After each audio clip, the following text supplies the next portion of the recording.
반갑습니다, 여러분. 진실되고 정의로운 사회 조성을 꿈꾸는 진실이방입니다. 여름이 한 걸음 물러서고 가을이 한 발자국 다가오는 좋은 날이 연속입니다.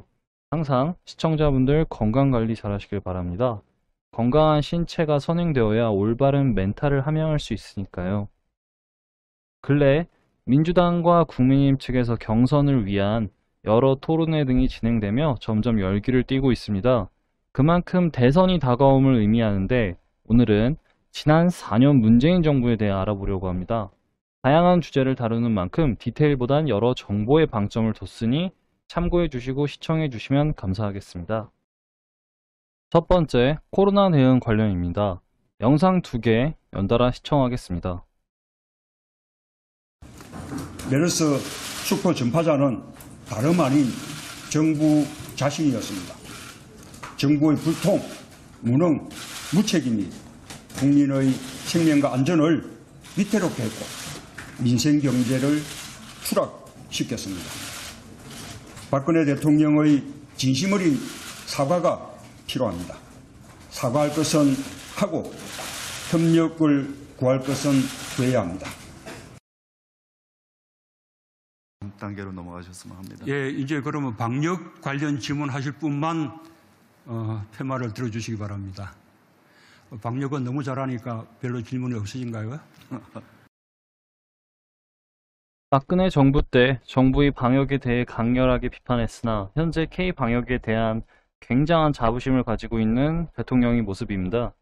본인 생각에 방역이 너무 훌륭해 질문할 게 없냐 했는데 대한민국은 OECD 국가 중 백신 접종률 꼴찌이며 그로 인해 자영업자 폐업률 상승 등 많은 경제적 피해가 발생했습니다. 코로나를 극복하는 가장 합리적인 방법은 사회적 거리두기가 아니라 백신 접종입니다.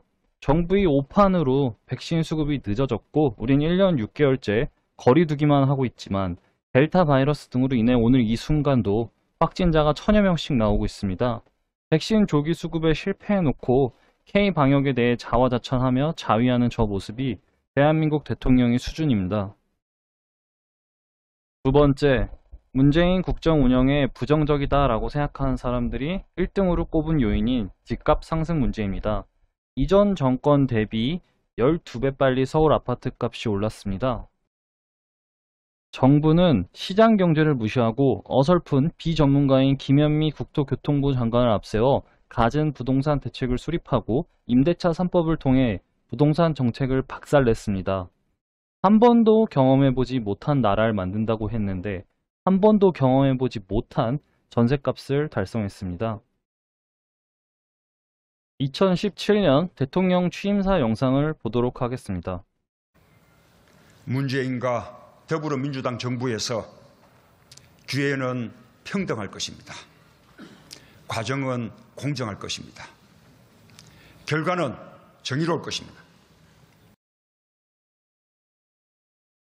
세 번째, 기회는 평등, 과정은 공정, 결과는 정의로울 것이라 했습니다. 아울러 지지 여부 무관하게 유능한 인재를 모시고 국정 동반자 자세로 야당과 소통하며 대탕평을 이룬다고 했습니다. 평등, 공정, 정의를 울부짖으며 개천에서 붕어, 개구리, 가재로 살아도 행복한 세상을 만들자 해놓고 정작 본인들은 뒤에서 불평등, 불공정하게 용이 될 생각만 하는 이런 이중적인 잣대는 토악질이 나올 정도입니다. 네 번째, OECD 국가 중 정규직과 비정규직 간 임금 격차가 많아 비정규직 처우 개선이 필요한 점은 맞지만 단 하루아침에 비정규직을 정규직으로 전환하는 게 정녕 최선의 방법입니까? 애당초 정규직원들은 정규직이 되기 위해 그만큼 노력을 했고 그에 상응하는 보상을 받는 아주 간단한 시장 논리에 의한 것입니다. 이 시장 논리와 그들이 노력을 짓밟는 이런 잔혹한 행위를 통한 것이 당신들이 외친 평등, 공정, 정의에 부합하는 것인가요? 다섯 번째, LH 사태를 통해 청년들이 희망을 짓밟고 야당을 국정 동반자로 생각하며 대탕평을 이룬다 했는데 야당 동의 없이 임명한 장관이 31명입니다. 31명 중 조국을 포함해 7대 비리, 위장전입, 탈세, 병역 면탈, 논문 표절, 부동산 투기, 성범죄, 음주운전에 논란이 된 장관들도 임명 강행했습니다. 본인이 장관급 인사검증 기준을 세우고 논란 있는 후보자를 장관으로 임명하여 야당이 검증을 하니 망신 주기만 하는 국회 청문회 제도가 개선되어야 한다면서 또 남 탓, 제도 탓을 시전하는 모습은 국민들이 피로감을 늘릴 뿐입니다. 2017년 2월 9일 썰전 205회 영상 시청하겠습니다. 승복할 수 없는 어떤 비판, 비난 이런 걸 받지 않습니까? 그때도 참으시겠습니까? 참아야죠 뭐. 여섯 번째, 대통령 비판 전단지를 뿌린 30대 남자를 대통령이 모욕죄로 고소했습니다. 모욕죄는 친고죄이므로 피해 당사자 혹은 그 대리인이 고소를 접수하기에 고소인이 누군지는 쉽게 추측할 수 있습니다.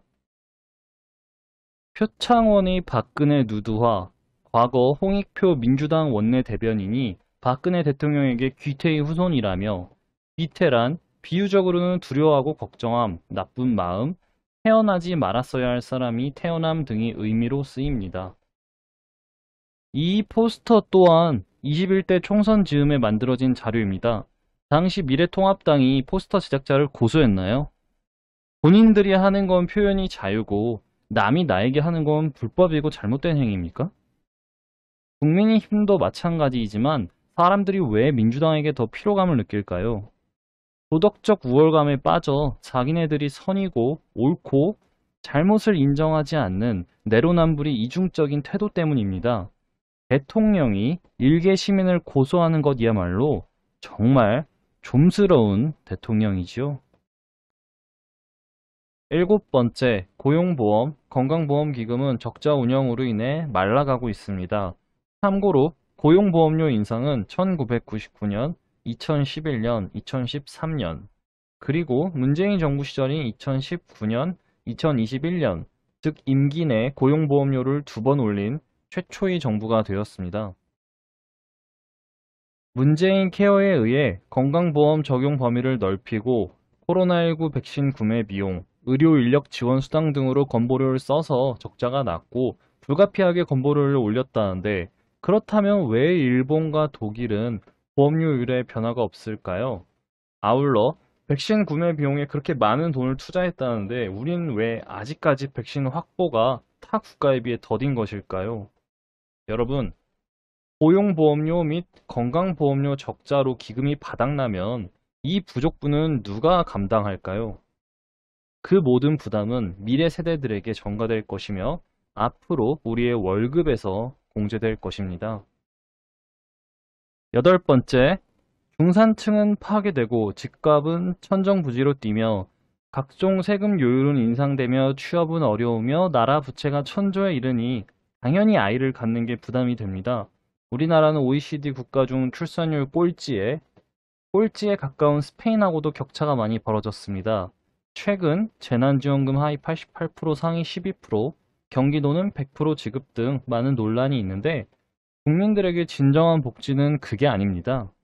그깟 푼돈 손에 쥐어주는 게 복지가 아니라 모름지기 국가란 서민들이 걱정 없이 아이 낳을 수 있게 취업 잘 되고 집값 안정적인 사회, 안전망 구축을 통해 복지를 실현해야 합니다.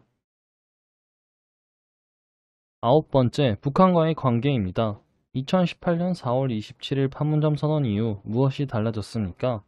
일방적인 연락사무소 폭파로 102억 원 피해를 입었고 김여정이 문재인 보고 미국산 앵무새 등 여러가지 모욕적인 언사를 하여도 청와대에선 제대로 논평조차 낸 적이 없죠.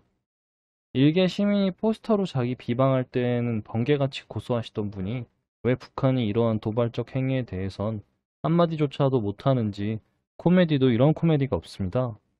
2020년 9월 해수부 공무원 피격 사건 이후에 북한이 제대로 된 해명이나 반응이 없는데 민간 차원이 대북 물자 반출도 재개한다는 점이 매우 개탄스럽습니다.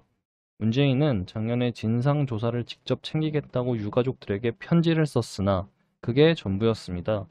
유 가족들은 이후 청와대 쪽에 메일을 보내 대통령을 만나고 싶다 했으나 청와대는 아무 반응이 없었다고 합니다.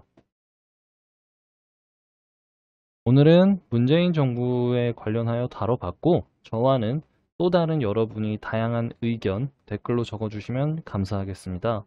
진실이 뉴스를 듣기 위해 구독과 좋아요, 알람 설정해 주시면 제작자에게 큰 힘이 됩니다.